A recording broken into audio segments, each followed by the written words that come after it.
Hey, good morning, guys. It is March 23rd, and the passage that Chambers uses today is from 1 Corinthians 3, and it's Paul's rebuke of the Corinthian church. He is telling them he wishes that they were more mature, but they're not.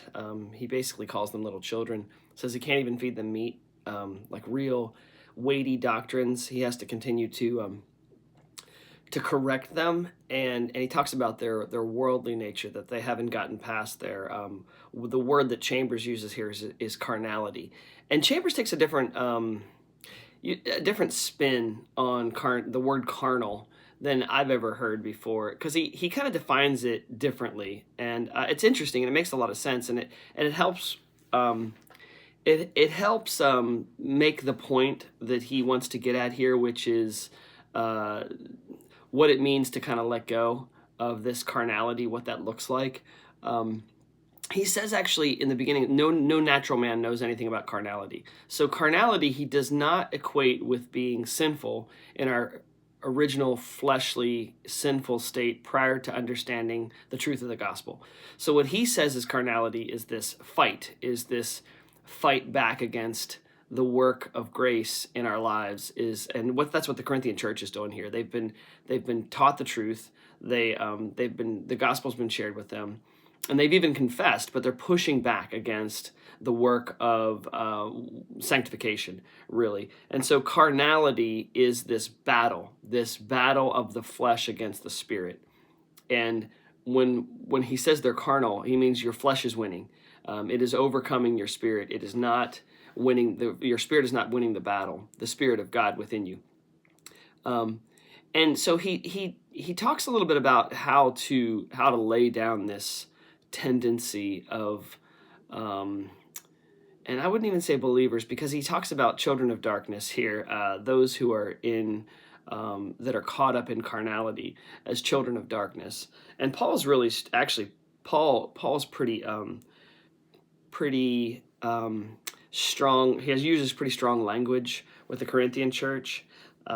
He says there's jealousy and quarreling among you is the one thing that he points out as an indication of this worldly nature, and he talks in particular about their wanting to be tribal clans. They're saying, well, I'm from Apollos and I'm from Paul, and he basically says, no.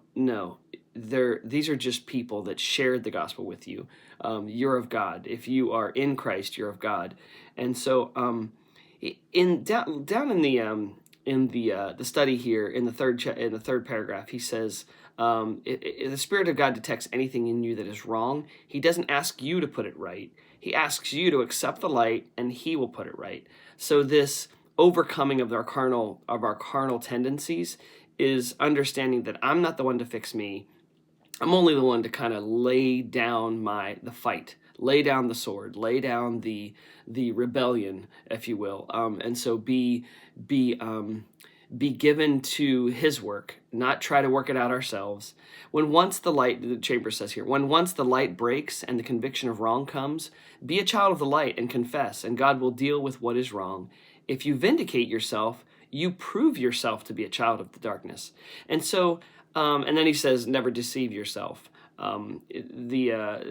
When carnality is finally gone, he kind of encourages here in the end. When carnality is finally gone, you say, oh, wow, if this had happened before, there would have been the spirit of resentment. So I think to